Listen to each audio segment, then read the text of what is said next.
Mi nombre es Claudia Marcel Hernández Canul y mi equipo está conformado por Aleria Cebes y Carol Escobedo. Nuestro tema es acerca del existencialismo.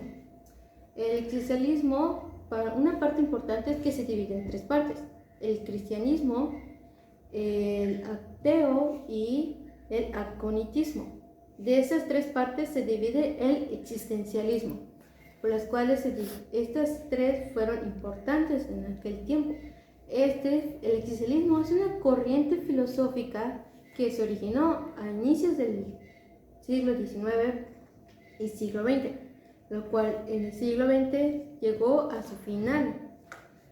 Otra parte es que este existencialismo no llegó a tener una cierta definición sobre qué es en aquel tiempo, puesto que cada filosófico llegaba a su cierta definición, pero muchos concordaban de que era la existencia del humano, del individuo, y que el punto de partida éramos nosotros.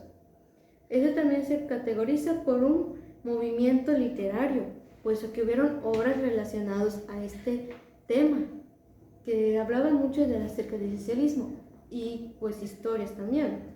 El tema del existencialismo, como actualmente no es tan hablado hoy, sino que también en los tiempos atrás eran mucho más hablados, puesto que ahora puedes preguntarle a una persona que se acerque o tengas duda y le preguntes, oye, ¿qué es el existencialismo?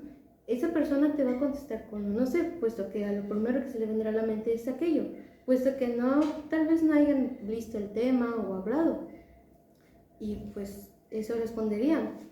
Otra cosa es que se originó en la Segunda Guerra como una promesa que se rompió, y eso fue originando que se haya como discutida en la Segunda Guerra Mundial. Otra cosa es que vieron muchos más filosóficos, como había dicho, como Jean Paul. Nuestro tema, el artículo, lo hablamos sobre Jean Paul y M. Ponti. Espero que esta información les haya servido de mucha ayuda. Por mi parte, esto es todo. A partir de Jean Paul y Martin Heidegger, el existencialismo es la idea de la existencia de una persona, la existencia humana. Como objetivo es analizar para qué existimos. Como seres humanos tenemos la capacidad de cuestionarnos nuestra existencia, a diferencia de otros animales que no tienen la capacidad de razonar. Ellos no tienen tampoco la capacidad de preguntarse para qué fueron hechos. Por ejemplo, un objeto primero es un concepto y luego es llevado a la acción, o sea que luego de ser un concepto existen. Por ejemplo, un vaso, primero es la idea del vaso que tiene una persona y luego es el vaso.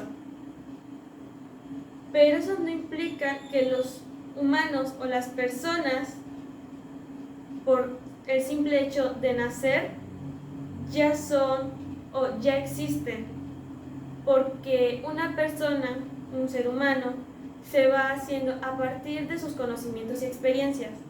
Eso quiere decir que prácticamente la sociedad va formando a una persona. Eso implica que igual las personas tienen cierta libertad, pero eso también implica que esa libertad los hace decidir y ser responsable de sus acciones. Por lo que cada persona tiene una razón diferente. No podríamos decir que la existencia de un humano sería el procrear, porque habrían personas que no están de acuerdo con eso y que su existencia no significa solo procrear.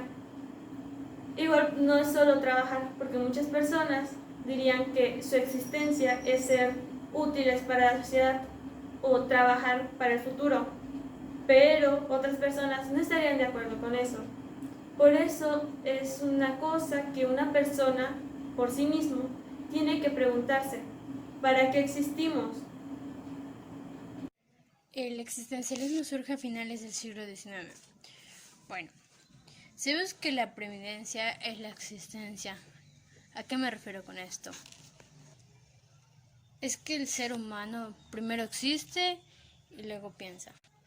¿En dónde se puede utilizar, no, el existencialismo? Esto pues se puede utilizar a través de una infidelidad. me pongo a pensar, ¿por qué una infidelidad, no? Porque, como hemos escuchado, ¿no? Las personas se dejan llevar. Y cómo es lo que surge del existencialismo, ¿no? De que nuestras acciones hacen las cosas, pero no las pensamos.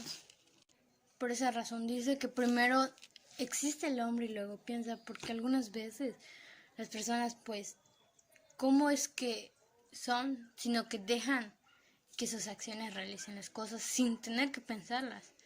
Y es claro, ¿no?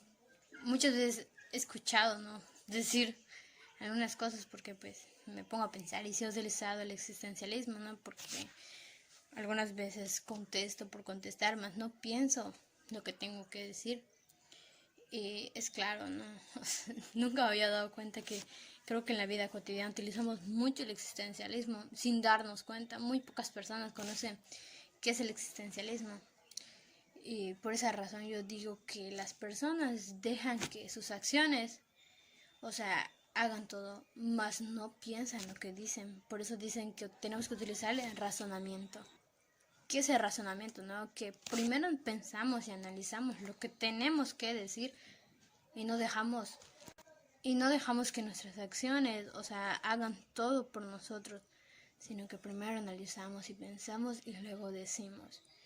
Lo que he entendido de este tema del existencialismo mayormente es que se trata, o sea, como que de los seres humanos, como que tienen un aspecto de los seres humanos y es el existencialismo, que, o sea, primero somos, después pensamos y es algo que, pues, lo que logro entender y cómo lo utilizamos en la vida cotidiana, ¿no?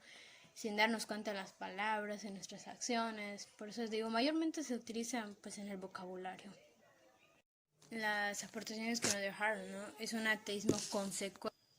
Es decir, que afirman que Dios no existe, al igual que en la existencia, pues algo humano o naturaleza humana, pues no existe. Y que por lo tanto el hombre no tiene, pues, no tiene una esencia. Y si la tiene es gracias a su existencia, al igual el individuo es libre y totalmente responsable de sus actos.